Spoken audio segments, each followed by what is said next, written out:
కానీ అమ్మ ఎట్లాగో సపోర్ట్ ఉంటారు. అక్క. అన్నయ్య కూడా కొంచెం సిట్యుయేషన్ అలానే ఉంది ఇంకా కాబట్టి అన్నయ్య నీకు ఈ ఇంకా జర్నీలో బాగా సపోర్ట్ ఉన్నది ఎవరు? బాగా సపోర్ట్ అంటే అక్క, ఫుల్ సపోర్ట్ అక్క, రాజేష్ అని. హ్మ్. ఆ అబ్బాయి చనిపోయాడు అక్క. ఒక 1 ఇయర్ అవుతది. యాక్సిడెంట్‌లో చనిపోయాడు. అబ్బా! ఆడు మా బంధువు కాదు. జస్ట్ ఫ్రెండ్ అనమాట. ఇప్పటి వరకు ప్రెజెంట్ ఈ ఈ స్టే ఈ స్టేజ్‌లో ఉన్నానంటే ఆడి వల్లే. చనిపోయాడు యాక్సిడెంట్‌లో. ఒకటి వెనక ఒకటి ఇలాంటివి ఆ! ఇంక జరుగుతుంటాయి అలా లైఫ్‌లో. వస్తూనే ఉన్నాయి. ఇలాంటివి ఎదుర్కొంటూనే ఎళ్ళాలి. ఇంకేం చేయలేం. లైఫ్ అంటే ఇంక అదే అక్క. ఫేస్ చేసా అన్నీ కూడా. నేను నిజంగా నా తోడబుట్టిన అన్నీ కూడా చేయలేని అన్ని పనులు చేసేవాడక్క ఆ కుర్రోడు. రాజేష్ అనే కుర్రోడు. హ్మ్. హ్మ్. అమ్మా ఇలాగ ఇంత వర్క్ నేర్చుకున్నాను. ఈ ల్యాప్‌టాప్ కొని ఒక 50,000 ఎంతో ఉంటది. నేను ఇంకా నిన్నెక్కడికి బయట పనులకు పంపకుండా నేనే వర్క్ చేస్తూ ఇంటి మొత్తాన్ని చూసుకుంటానని అప్పుడు అడిగితే, బాబు ఇప్పుడు అప్పుల్లో ఉన్నాం అవ్వదు గట్ట అనేది. ఆ టైంలో ఏడుస్తున్న టైంలో ఆడు పరిచయమయ్యి అలాగా ఆడి దగ్గరున్న రూ. 10,000 నాకు వాయిదాల మీద ఒక ల్యాప్‌టాప్ కొనిచ్చాడు. హ్మ్. ఇప్పటికి ఆడు కొనిచ్చిన ల్యాప్‌టాప్‌తోనే నేను వర్క్ చేస్తూ ఆన్‌లైన్ ప్లాట్‌ఫార్మ్ యూజ్ చేసుకొని మనీ ఎర్న్ చేస్తున్నానక్క. ఓకే. కానీ ఏదో ఒక రూపంలో అట్లా హెల్ప్ అనేది వస్తది. అవునక్క. చిన్న సపోర్ట్ లాగా స్టార్ట్ అయ్యి. కన్ఫర్మ్‌గాను. ఓకే. కానీ అన్నయ్యకి ఏమైంది? ఎందుకలా మెంటలీ అండ్ ఫిజికల్లీ ఎందుకలా అయిపోయారు? అన్నయ్య పుట్టిన 3 సంవత్సరాలకే పోలియో వచ్చిందంటక్క ఫీవరొచ్చి. హ్మ్. ఆ ఎఫెక్ట్ వల్ల మా నాన్న అంటే మా నాన్న ఎక్కువ డ్రింకింగ్ చేసేవాడు. ఆ టైంలో మా అన్నయ్యని పట్టించుకోలేదంట. అంటే పోలియో వచ్చినప్పుడు గూడా డాక్టర్స్ గట్టా చూపెడితే ఏదో ఒకటి ట్రీట్మెంట్ చేసి అవును. మా అన్నయ్యని అదే చిన్నగా ఉన్నప్పుడే ఆ! ట్రీట్మెంట్ అన్నీ స్టార్ట్ చేస్తారు. చూసుకుందురు. కానీ మా నాన్న పట్టించుకోక ఇంక అలా వదిలేయడం వల్ల ఇంక మా అన్నయ్యకి కాళ్ళు, చేతులు పనిచేయలేవు, మాటలు రాలేదింక. హ్మ్. ఇంటి దగ్గర ఇంకిలా ఉంటాడు. అన్నీ మనమే చెయ్యాలి. ఫుడ్డు మనమే పెట్టాలి. వాష్‌రూమ్ అనగా బాత్రూమ్ మొత్తం అన్నీ మనమే చూసుకోవాలి. ఓకే. ఒక చంటి పిల్లోడిలా. ఇంకా అమ్మ మొత్తం అన్నయ్యని చూసుకోవడమే బాబోయ్! సరిపోతుంది ఇంకా కదా! అమ్మకి ఇయన్నీ ఇంకా చెప్పలేనంత నిజంగా దేవుడు తల్లిలాంటి తల్లే.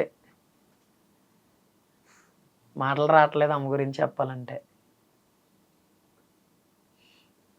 అయితే ఈ జర్నీ స్టార్ట్ చేసినప్పుడు అమ్మ సపోర్ట్ ఉంది. తర్వాత అంతా మంచిగా అంటే ఒకటి వెనక ఒకటి మంచి విషయాలు జరుగుతూ వచ్చాయి కదా! సో, అవునక్క. ఇప్పుడు అమ్మ ఏమంటారు? ఎలా అమ్మ ఫీలింగ్ ఎలా ఉంది? అమ్మకి గూడా ఒక కాన్ఫిడెన్స్ వచ్చిందక్క. ఏంటంటే ఏంటో దేవుడా మా అబ్బాయికి పెట్టలేని ఇలాంటి ఆపరేషన్ పెట్టావు. ఏదోలాగా అప్పసొప్పో చేసి బ్రతికించిన తర్వాత కాళ్ళు, చేతులు పడిపోయి తీరా చూస్తే ఇప్పుడు ఆళ్ళ అన్నదమ్ముడు కూడా అలాంటి సిట్యుయేషన్‌లోనే ఉన్నాడు. అన్నదమ్ముడికున్న ప్రాబ్లమ్స్ అన్నీ మళ్ళీ ఈడికి పెట్టావు. ఈళ్ళ బ్రతికేలా దేవుడా అని చెప్పి మా అమ్మ ఎన్నో రాత్రులు ఏడ్చిన రోజులున్నాయక్క. అలాగ రికవర్ అయ్యాను. రికవర్ అయ్యాక ఎడ్యుకేషన్ సెట్ అవ్వలేదు. ఎడ్యుకేషన్ సెట్ అవ్వకపోయినా ఏదోటి పని చేసుకొని బ్రతుకుతాడే అనే నమ్మకం ఉండేది కాదు. ఎందుకంటే ఎటువంటి పని చేయకూడదు నేను. బరువు పని చేయకూడదు. అలా టైంలో నేను ఇంక ఈ స్కిల్ నేర్చుకొని ఇలాగా పర్లేదు నెలకు ఒక ఎంతో కొంత ఆడికాడు సంపాదించుకొని ఆడి జీవితం ఆడు బ్రతకగలడు అని మా అమ్మకి తెలిసేలా చేశానక్క. హ్మ్. ఇప్పుడైతే మా అమ్మ ఫుల్ హ్యాపీ అక్క. హ్యాపీ పర్లేదు. ఉంది.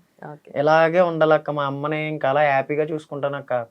నిజంగా దేవుడి దయ వల్ల నాకు ఆరోగ్యం అనేది బాగా ఇస్తే, మా అమ్మనైతే రోజుకి కనీసం ఒక రూ. 100 సంపాదించి ఆ అన్నీని, అమ్మని హ్యాపీగా చూసుకోగలనక్క. ఈరోజు రూ. 100 అంటున్నావు. రేపు పొద్దున్న 1000 సంపాదించిన అంటే అది ముందుకు వెళ్తూనే ఉంటుంది. అవునక్క. ఎందుకంటే ఇంత కష్టపడి చేస్తున్నావు. నేర్చుకొని మరి దాని విషయంలో అంటే ఆ జర్నీ స్టార్ట్ అయినప్పటి నుండి గూడా ఎందుకంటే రేపు పొద్దున్న ఎవరు పనిస్తారా? వస్తదా? రాదా? తెలీదు. మనమే సొంతంగా ఏదైనా క్రియేట్ చేయాల్సొస్తది. నీ ఎఫర్ట్స్ అంతా పెడతావు. కానీ అవునక్క. దానికి రిజల్ట్ ఉంటదో లేదో తెలీదు. చెప్పలేము. అంటే దీనికి ఇప్పుడు జాబ్ చేస్తే నాకు సాలరీ వస్తదనేది ఒకటి. బట్ ఇలా అవునక్క. వర్క్ చేయడం డిఫరెంట్ గదా! సో, అవును. అనుకోలేదా ఎప్పుడైనా ఇలా ఒక జాబ్ లాగా చేయాలి. ఇలానే కంటిన్యూ చేస్తే రేపొద్దున ఏంటి పరిస్థితని? ఒక యూట్యూబ్ ఛానల్ ఇప్పుడు ఇలా ఇంటర్వ్యూస్ చేసే ఇలాంటి యూట్యూబ్ ఛానల్స్‌కి ఎడిటర్స్‌గా రమ్మన్నారక్క. హ్మ్. ఒక 20,000 అలాగా అమౌంట్ ఇచ్చి ఫుడ్ పెడతాం తమ్ముడు అని చెప్పి చాలా రిక్వైర్మెంట్స్ వచ్చాయి. చాలా ఆపర్చునిటీస్ వచ్చాయి.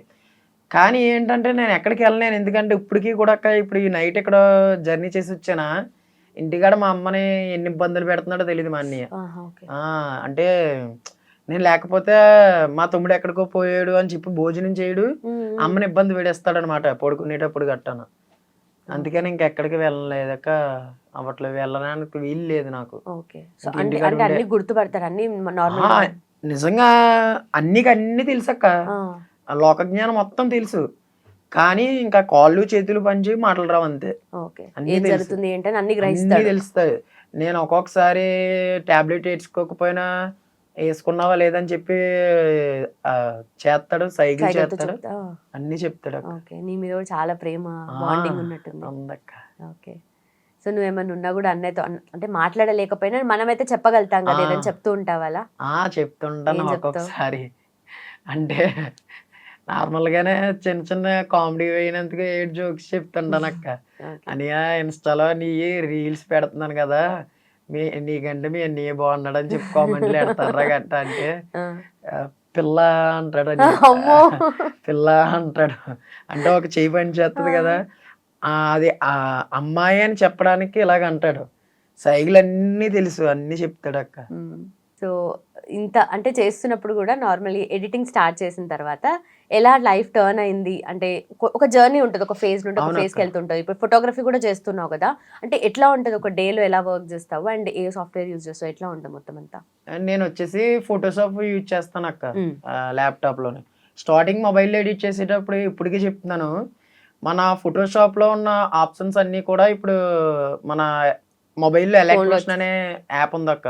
గ్రాఫిక్ డిజైనింగ్ కూడా చేయొచ్చు. స్టార్టింగ్‌లో నేను గ్రాఫిక్ డిజైనింగ్ వచ్చేసి మొబైల్‌లో అంటే ఈ ఫోటోషాప్ ఈ లెవెల్‌కి వెళ్ళకముందు మొబైల్‌లో చేసేవాడినక్క గ్రాఫిక్ డిజైనింగ్. ఆ మొబైల్‌లో కూడా చేసేటప్పుడు 6000, 7000 సంపాదించేవాడిని ఎలక్ట్రోషన్ యాప్‌ని యూజ్ చేసి. అదే ఇప్పుడు ల్యాప్‌టాప్‌లో చేయాలంటే ఫోటోషాప్‌ని యూజ్ చేయాలి. అంటే చాలామంది అడుగుతుంటారు. బ్రో మొబైల్‌లోకి చెప్పు, ల్యాప్‌టాప్‌లోకి చెప్పు అని. హ్మ్. అందుకని చెప్తున్నా. నేనిప్పుడైతే ల్యాప్‌టాప్‌లో అదే సిస్టమ్‌లో అయితే ఫోటోషాప్‌ని యూజ్ చేసి చేస్తాను. ఓకే. అలాగని రెగ్యులర్‌గా వర్క్స్ ఉండవక్క. ఎందుకంటే నేను ఫ్రీలాన్సింగ్ కదా చేస్తున్నాను. అవునవును. ఆన్‌లైన్ అలాగని రెగ్యులర్‌గా క్లయింట్స్ ఉంటారు. రోజుకి ఒకరో ఇద్దరో చేయించుకుంటారు. అలాగని మనకి నమ్మకంగా నెలకింత వస్తదని చెప్పలేం. మాక్సిమం ఏసుకోవాలి. అదే. అదే. అలాగని చెప్పి డేకి ఇంతన్న టార్గెట్ పెట్టుకొని ఎంతో కొంత రీచ్ అయ్యేలాగా మనీ ఎర్న్ చేసుకుంటానక్క. ఓకే. ఎగ్జాంపుల్ మార్నింగ్ లెగిస్తాను. ఇంట్లో సరుకులేమైపోయాయి? ఇంట్లో నూనుందా? టాబ్లెట్స్ అయిపోయాయా? ఇంకేమన్నా అయిపోయిందా? అమ్మకి అన్నీ అన్ని టాబ్లెట్స్ ఉన్నాయి మొత్తం అన్నీ చూసుకుంటాను. అప్పుడు మొత్తం చూసుకొని ఎంత అమౌంట్ కావాలి? అయితే ఈరోజు ఏదన్నా ప్రమోషన్ వస్తే బావున్ను. ఎవరియన్నా ఫోటోలుకి ఇప్పుడు కొత్తగా ఏదన్నా డిజైన్ చేసి స్టోరీ పెడదాము అన్న హ్మ్. అన్న టాపిక్‌తో కొత్త కొత్త డిజైన్‌లు చేసి ఓకే. ఇన్‌స్టా స్టోరీలో పెట్టి డీఎం ఇలాగా ఒక రూ. 100 ఇలాగ హ్మ్. ఒక నువ్వే అలా కొత్త క్రియేట్ చేస్తుంటావు గదా! ఒక హ్మ్. ప్రైజ్ ట్యాగ్ చేసి స్టోరీ స్టేటస్‌లు పెడతాను. ఇప్పుడు ఎగ్జాంపుల్ వాట్సాప్ స్టేటస్‌లో ఒక 100 మంది ఉన్నారు. హ్మ్. ఒక ఫోటో పెట్టి రూ. 70 అని చెప్పి పెడతాను. ఆ ఫోటో 100 మందిలో 10 మంది చేయించుకున్నారంటే 700. హ్మ్. ఆ హ్మ్. రోజుకి 700 కూలి చాలదా? ఫ్యామిలీని చూసుకున్నది సరిపోద్దక్క మాకు. హ్మ్. అలాగా.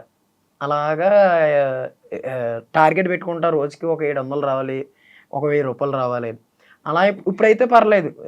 ఏదో ఎలాంటి మీలా ఇంటర్వ్యూలు చేసిన వాళ్ళ వల్ల అలాగ అలా కొంచెం సర్కిల్ పెరిగి రీచ్ రావడం వల్ల నాకు ఆహ్, మంత్లీ ప్యాకేజీ కింద అమౌంట్ ఇచ్చి వర్క్ చేయించుకుంటున్నారు. ఓకే. ఓకే. ఇన్‌స్టాగ్రామ్‌కి, యూట్యూబ్‌కి థంబ్‌నెయిల్స్. హ్మ్. పర్లేదక్క. ఓకే. నా దగ్గర ఒక ఇద్దరు కుర్రోళ్ళు గూడా ఉన్నారు. వాళ్ళు కూడా పార్ట్ టైమ్‌గా కాలేజీకి వెళ్తూ మంత్లీ ఒక 2,000 అయినా ఎర్న్ చేసుకుంటారు నా దగ్గర. ఓకే. ఓకే. ఇద్దరు కుర్రోళ్ళున్నారు. ఆహా!